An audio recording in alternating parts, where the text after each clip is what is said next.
Al fin me senté. Bueno, muchas gracias Cristóbal por introducirnos. Estamos acá con Bruno y con Felipe. Queremos bajar a tierra algunos conceptos legales que creemos fundamentales para cualquier emprendedor que quiera crear un proyecto en Web3 y que tenga presente la estructura legal para que sea sólida y que ésta pueda garantizar éxitos en el futuro. Bueno, la idea principal es darle ciertos tips, como decía Nati, como para que ustedes el día que decidan emprender, como yo siempre doy el ejemplo, no choquen la Ferrari.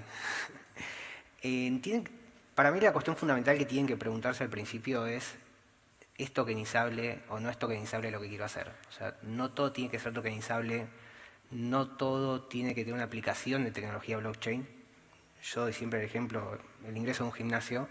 Imagínense si al ingresar al gimnasio yo debería aplicar la tecnología blockchain. Llego, quiero ingresar, hago la transacción, espero que se confirme, me rechaza, la intento de nuevo, no tengo crédito, está muy alta los fees, me termino yendo a mi casa. Creo que es importante que lo primero que se pregunten ustedes es si lo que yo quiero hacer es una solución a un problema o en realidad estoy complicando algo de la vida diaria. Sí, yo creo que ese punto es muy importante. Yo creo que parte de la experiencia que hemos tenido hasta el minuto es que llega constantemente emprendedores a tocarnos la puerta y dicen, oye, quiero hacer esto en el mundo cripto o ahora web 3.0 y en definitiva muchas veces son soluciones que desde el punto de vista blockchain, uno, puede que no estén solucionando un problema realmente. Y otro punto también a destacar es que a veces llegan con ideas que son sumamente complejas y cuando ustedes definan cuál es su público objetivo, tienen que entender si es un público cripto nativo o realmente un público que no tiene contacto con el mundo cripto. Por ende, el desafío más importante que tienen en ese punto es, uno, hacer sí o sí muy sencillo su modelo de negocio para que cualquier persona lo entienda y obviamente como va a tener un componente cripto o blockchain tiene que ser como el desafío aún más sencillo porque al final si la gente no entiende el modelo que quieren implementar y a ustedes además le incorporan la patita cripto blockchain, la gente obviamente se va a asustar, no lo va a entender y en definitiva no lo va a utilizar. Yo creo que ese punto es súper importante y por eso como equipo lo destacamos como punto 1, que es definir muy bien qué es lo que quieren hacer. Y ese es el punto 1 de todo el recorrido que les queremos exponer hoy día. Y no intentar blockchainizar todo también quiere decir, o web3izar también, que hay muchas herramientas que tenemos disponibles hoy en Web 2 y un mundo off-chain que no escapa de problemas que pueden llegar a surgir por no tener una estructura legal sólida. Entonces eso es muy importante que quienes estén creando proyectos dentro de Web3 y utilizando esta nueva tecnología entiendan por qué el modelo de negocio que va a ser la estructura externa compuesta por lo off-chain va a tener estas reglas hoy. ¿Y qué es lo que buscamos siempre para llegar a la descentralización? Obviamente, gobernar en este sentido es educar y por eso nosotros desde lo legal queremos compartirles todo esto. Bueno, yo creo que una vez que ya tienen definido qué es lo que quieren hacer, viene la parte nuestra técnicamente, a pesar de que obviamente en el punto 1 ayudamos bastante, como estamos constantemente viendo modelos de negocios en el mundo cripto, muchas veces nosotros tenemos la capacidad de poder decirle, oigan, en verdad no vayan para este lado, vayan a este otro, pero cuando ustedes ya logran definir qué es lo que quieren hacer, entra nuestra pega que es la más fundamental, y es básicamente ponerle nombre jurídico a lo que quieren hacer, que es lo que se llama la naturaleza jurídica. ¿Qué es lo que van a hacer? ¿Van a hacer un NFT? Si es que es así, ¿cuál va a ser la utilidad que va a tener? ¿O va a ser un security? ¿O básicamente va a ser un token de gobernanza? Una vez que ustedes definan muy bien qué es lo que quieren hacer, nosotros vamos a tener la capacidad de poder decir, ok, esto es esto, qué normas jurídicas, que obviamente por lo menos acá en Chile no hay una regulación específica, pero sí vamos a tener la capacidad de poder decir esto se asemeja mucho a normas que están vigentes y que son sumamente tradicionales y que no tienen nada que ver con el mundo cripto, pero que igualmente pueden impactar. ¿Qué cosas básicamente están en un área gris, que es muy interpretable para saber si es que aplican o no aplican? Y obviamente qué cosas derechamente están prohibidas. Este punto se torna fundamental porque cuando nosotros logramos determinar cuál es la naturaleza jurídica, podemos decir, ok, este es el bosque completo que tenemos por recorrer y luego viene la parte más importante que es delinear cuál es el camino hasta llegar al resultado. Muchas veces, como les decía recién Felipe, les va a determinar lo que ustedes quieran hacer la ley que se les va a aplicar a eso. No solamente en el país donde ustedes quieran llevar adelante ese proyecto, sino también donde lo quieran comercializar. Es fundamental que ustedes sepan qué ley se le va a aplicar al proyecto o al emprendimiento o a lo que ustedes quieran vender, porque de lo contrario ya empiezan a exponer su idea o su proyecto al fracaso. Lo importante es que ustedes vean a los abogados como parte del equipo y no como gente que quiere venir a complicarles el negocio. El hecho de tener un abogado en tu equipo va a hacer que protejas tu proyecto, va a hacer que protejas a tu comunidad y que el día de mañana, cuando ya todo esto sea un éxito, vos tengas la tranquilidad de que siempre vas a tener el apoyo legal y que no de repente tu proyecto de la noche a la mañana se va a empezar a complicar.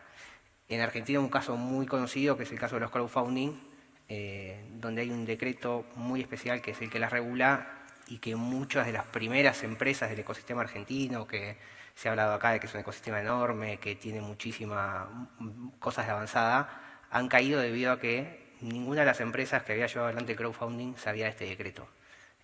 Y empresas muy exitosas con comunidades muy grandes tuvieron que cerrar debido a algo tan simple como decía Felipe, que decir cuál es la ley que me rige. Sí. No, y aparte que el otro punto importante es que cuando le ponemos un nombre desde el punto de vista jurídico, podemos tomar decisiones, que yo creo que eso es lo más importante. Uno, como dueño de un negocio, tiene que estar constantemente tomando decisiones y como decía Bruno, en definitiva tienen que contar sí o sí con un partner legal que, uno, sea rápido, dos, entienda la tecnología, tres, logre pivotear súper rápido. Entonces, en el fondo tiene que ser como un abogado muy de negocios, porque al final no sirve de nada que nosotros como panel jurídico, que de hecho es como el más fome técnicamente, así que hay que hacerlo más Por eso entretenido. dibujos. Por eso pusimos una presentación más entretenida. Tiene que ser algo que vaya al ritmo del negocio y les entregue la certeza. Lamentablemente, por lo menos en Chile, y entiendo que en Argentina pasa lo mismo, hay poca certeza legal de qué cosas se pueden y qué cosas no se pueden hacer. Por ende, dado eso, es importante, uno, saber muy bien todo el marco normativo en general para ver de qué manera puede impactar al negocio en particular. Y dos, ser muy creativo también, porque obviamente hay que plantear ciertas estructuras para llegar a resultados y obviamente hay que combinar un montón de normas e instituciones jurídicas para obviamente dar una estructura sólida y obviamente no tener problemas al futuro. Sí, y entender desde la ley que si lo que no está prohibido está permitido, qué va a significar eso en Web3 y cómo quienes estamos construyendo hoy, siendo que todos somos parte de este ecosistema y somos builders, podamos sentirnos seguros. Porque si no, ¿qué pasa después en el futuro? Tenemos ejemplos o consecuencias como la de Tornado Cash, donde los propios developers son los que se enfrentan quizás ante situaciones jurídicas frente a las cuales tienen que asesorarse legalmente porque no hay, digamos, una construcción en conjunta. Hoy los estudios jurídicos también se tienen que conformar no solamente por abogados, sino también por desarrolladores para no tener ningún problema luego en el futuro. No, y de hecho, un poco lo que decía Bruno también con el tema del crowdfunding, muchas veces la gente cree que este mundo blockchain y cripto no tiene ninguna consecuencia legal. Y todo lo contrario, de hecho, por ejemplo, desde el punto de vista tributario, nosotros en el 2017 cuando partimos viendo temas cripto y blockchain en Grupo Wolf, llegaba gente que quería pagar sus impuestos por las liquidaciones o por las ventas de criptomonedas. Y la verdad es que la norma que rige es una norma súper antigua que obviamente no estaba enfocada en este tipo de tecnología, pero obviamente rige ese tipo de operaciones. Entonces, y ligándolo también con otro panel legal que viene más adelante, el contar con una regulación que sea como propia de esta tecnología es algo que debiese pasar. Acá en Chile estamos a puertas ya de tener una ley fintech que si bien no es un proyecto de ley que sea propio de temas cripto, sí va a facilitar muchísimo la pega de los emprendedores que están dedicados a este tema. Pero al final lo que está ocurriendo es que tenemos un marco normativo que es súper oxidado y que en el fondo es más gravoso a veces tener operaciones en cripto que en el mundo real. Y un caso muy sencillo es como por ejemplo el tema de las acciones. Cuando las acciones en una sociedad tradicional tenían presencia bursátil, antiguamente no pagaban impuestos. Ahora con estos cambios va a tener una tasa reducida un 10%, pero si yo vendo cripto y tengo ganancias gigantescas, puedo estar en la tasa máxima del global complementario sin ningún beneficio. Entonces al final debemos contar obviamente con algo que sea ad hoc a esta tecnología. Eso. Pero falta la estructuración. Bueno, si ya definieron qué es lo que quieren hacer, si le va a aportar un valor al ecosistema y definieron el marco regulatorio, en mi opinión, lo primero que deberían hacer es crear una sociedad. Obviamente hay un montón de sociedades disponibles, es trabajo de su partner jurídico decirle cuál es la mejor, pero creo que es importante que entiendan que todo lo off-chain en algún momento va a tocar la on-chain. Ya sea porque traten con usuarios que tienen derechos que están establecidos en la ley, ya sean porque empiecen a generar activos, quieran pasar ese dinero de cripto a real para comprarse una casa, para comprarse un auto, todo eso siempre va a tocar la on-chain. Y no hay que confundir la descentralización, que a todos nos encanta y es por lo que estamos acá, con la informalidad, que básicamente es poner en peligro su propio patrimonio. El hecho de crear una sociedad lo que va a hacer es justamente proteger el patrimonio personal de todos ustedes.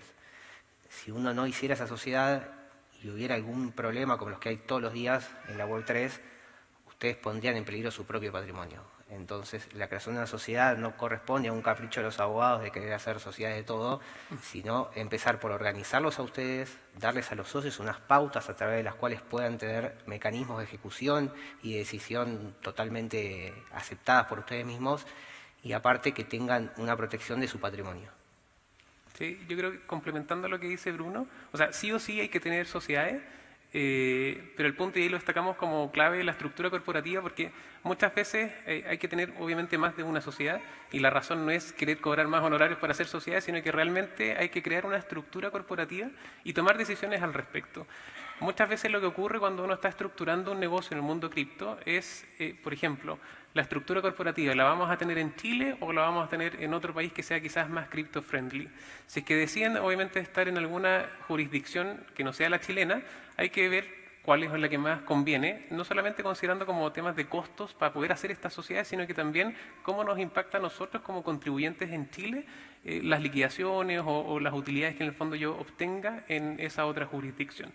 Ese punto yo creo que es muy importante. Otra cosa que se hace mucho a veces es como crear estructuras corporativas en aquellos países que sean crypto-friendly para obviamente tener como una estructura regulatoria clara, así como para poder obviamente tener licencias, como el caso de Estonia en su oportunidad, Gibraltar también es un caso muy interesante, y obviamente esa estructura que va a estar licenciada, va a estar regulada, puede igualmente tener una estructura nacional, por ejemplo, para temas de cash-in y cash-out de los clientes, el onboarding, todo el tema del KYC, la prevención de lavados de activos, también van a tener obviamente estructuras locales, y la gracia es ver de qué manera esas estructuras, tanto internacionales como nacionales, se conectan. De ahí la jurisdicción es sumamente importante, porque cuando yo digo quiero estar en este lugar, tengo que entender muy bien qué normas jurídicas pueden llegar a impactar mi negocio. Y el timing también. Por ejemplo, acá en Chile, insisto, todavía no tenemos una regulación, por ende hay mucha área gris para poder moverse. Y probablemente parte de la estrategia de negocio que van a tener que adoptar ustedes como emprendedores es decir, ok, me voy a regular acá en Chile, por ejemplo, sí, no, y si es que sí, ok, ¿cuándo me regula el tiro? ¿Parto el negocio desde el día 1 regulado o veo si es que testeo un poco en el mercado, si es que mi idea prende? Si prende y obviamente es un modelo de negocios que es atractivo y tiene tracción, puedo decir, ok, voy a regularme acá en Chile, no sé, en 5 o 6 meses más, obviamente asumiendo el riesgo de que al ser un área gris, el fiscalizador o el ente regulador pueda estimar que tú debieses haber estado siempre regulado desde un inicio.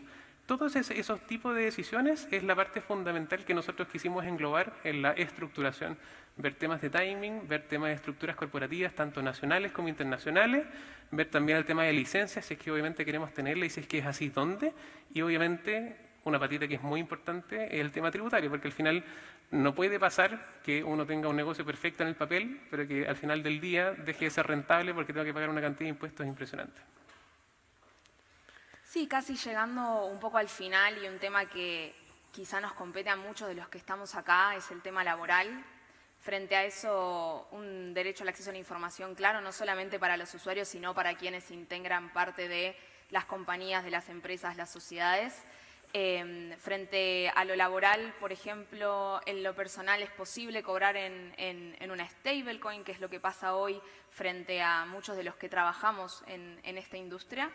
¿Y qué podemos entender sobre eso? En Argentina pasa que las cripto son entendidas como cosas, y esto significa que entonces cobrar uno va a tener que aportar el 20%, ya que no es entendido como activo financiero y por lo tanto no va a ser entendido, digamos, como un pago en moneda extranjera, en otra divisa.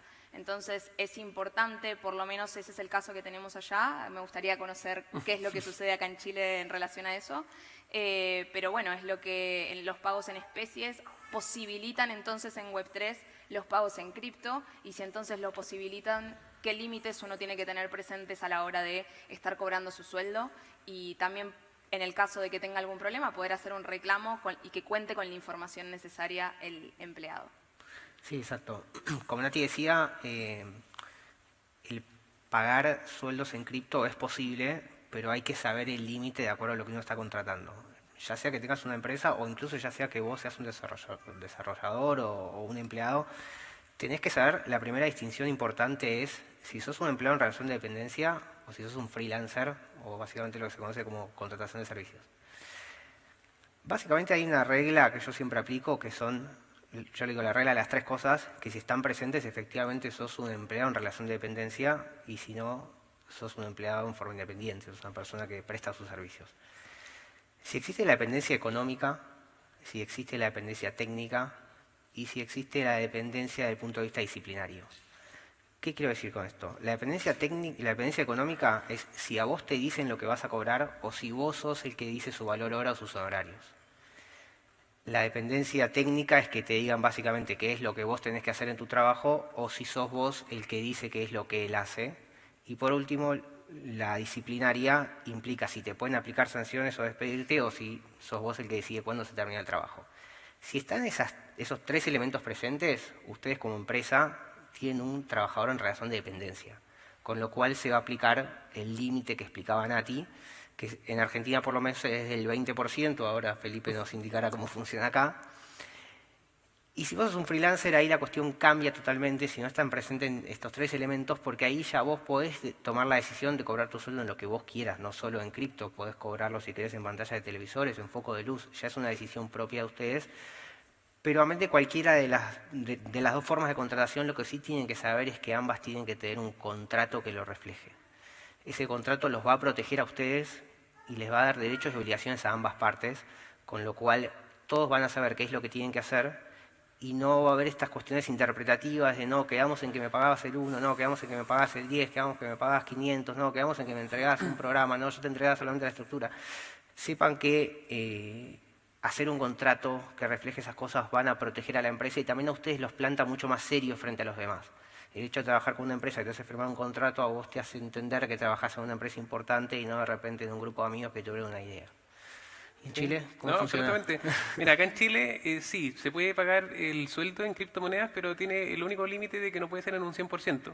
La norma laboral establece que en definitiva el sueldo, la remuneración tiene que ser pagada en dinero, pero obviamente también está el tema de que se puede pagar en especies. Por ende, las criptos vendría a ser como la parte en especies de la remuneración. Por ende, sí se puede, pero obviamente no puede ser en un 100%. Eso como punto 1. Como punto 2, me gustaría destacar también la distinción que decía Bruno, este tema de si es un trabajador independiente o dependiente. Y yo creo que aquí hay que entender ciertas cosas. Si es que, y me voy a ir primero por el lado de los trabajadores dependientes, la relación empleador-trabajador. Ahí lo más importante es definir cómo se va a pagar el porcentaje que se defina, que ya en Argentina es un 20, acá obviamente habrá que definir, en cripto. Porque al final no es lo mismo que yo, por ejemplo, a un trabajador le diga, ok, te voy a pagar, no sé, un 0,5 de Ether o te voy a pagar esta cantidad en pesos en su equivalente en cripto. Porque ¿qué puede pasar? Que obviamente lleva un mes el trabajador, toca pagarle obviamente su sueldo, pero ese 0,5 que habían pensado originalmente ya no vale lo mismo, porque obviamente la fluctuación obviamente de la moneda. Entonces, ¿qué pasa? Si el trabajador iba a ganar, no sé, 500.000 pesos o 1 millón de pesos, con obviamente la baja de la cripto en particular que pactaron, puede ser que ya no gane eso, gane mucho menos, o gane mucho más también. Entonces, es algo que tiene que ser definido sí o sí, como dice Bruno, en el contrato.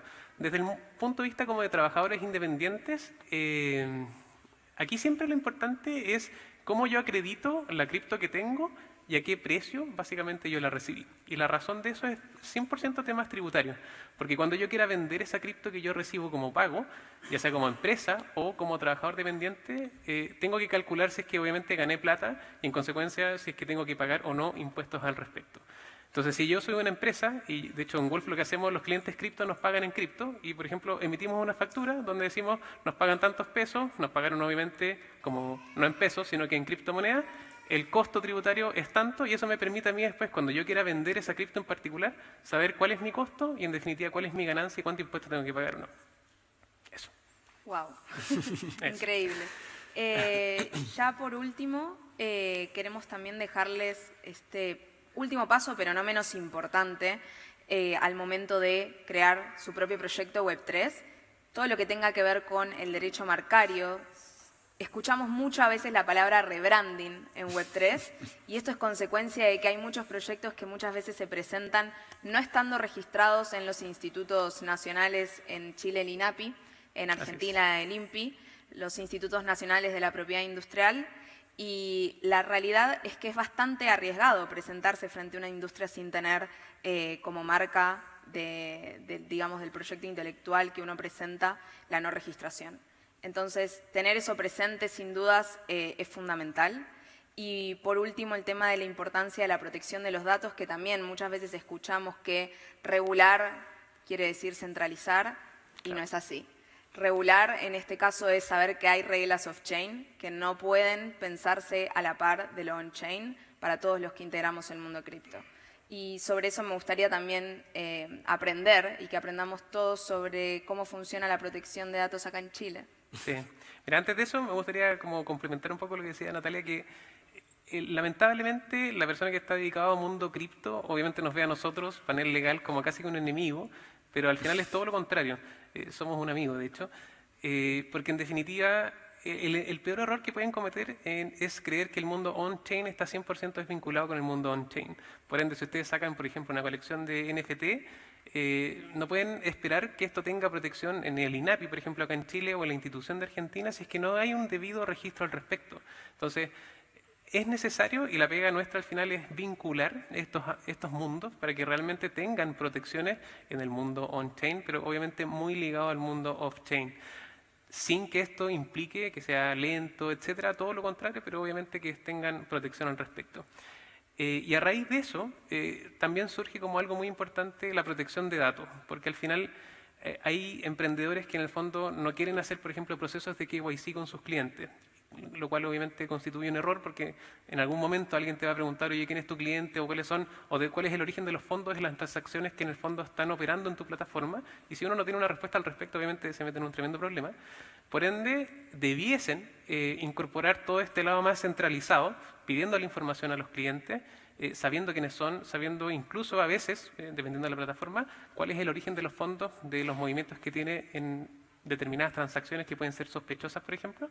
Y ahí obviamente cobra mucha relevancia cuál va a ser el protocolo que va a tener la empresa en el manejo de esos datos personales y sensibles, obviamente, que tenga el usuario en una plataforma determinada. Acá en Chile el estándar es bastante bajo, ¿ya?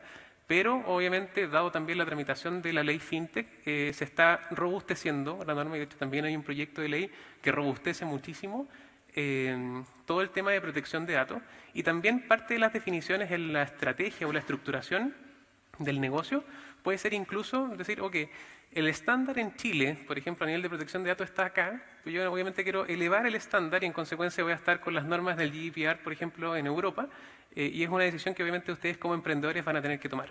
Lo más importante siempre es proteger a los usuarios en todo sentido, por ende es una decisión de ustedes qué nivel y qué estándar quieren implementar. Exacto. A ver, a mí me gustaría abordar un poquito más el tema de la marca. ¿Por qué nosotros siempre insistimos con registrar la marca? De hecho, si alguien me cruzó por acá y charlamos y me contó su proyecto, yo a todos les pregunté lo mismo. ¿Registraste la marca? ¿Registraste la marca? El hecho de registrar la marca, la importancia que tiene es que el proyecto ya es de ustedes.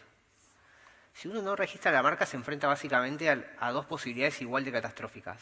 La primera es que esa idea que ustedes ya tienen hubiera estado registrada por alguien que también la tuvo. O sea, uno no sabe si al momento de desarrollar un proyecto ya está desarrollado por otra persona en otro lugar y quizás estuviste gastando un montón de dinero, tiempo desarrollando algo y cuando lo sacás al mercado te llega una acción legal de alguien que te dice, no, mira, yo ya lo pensé antes que vos, lo tengo desarrollado y con lo cual tu proyecto se acaba de terminar. Y la segunda posibilidad, igual de mala, es que alguien que escuchó, que le contaste o que incluso vio la página web, vaya al INAPI, la registre y pasa a ser automáticamente esa persona.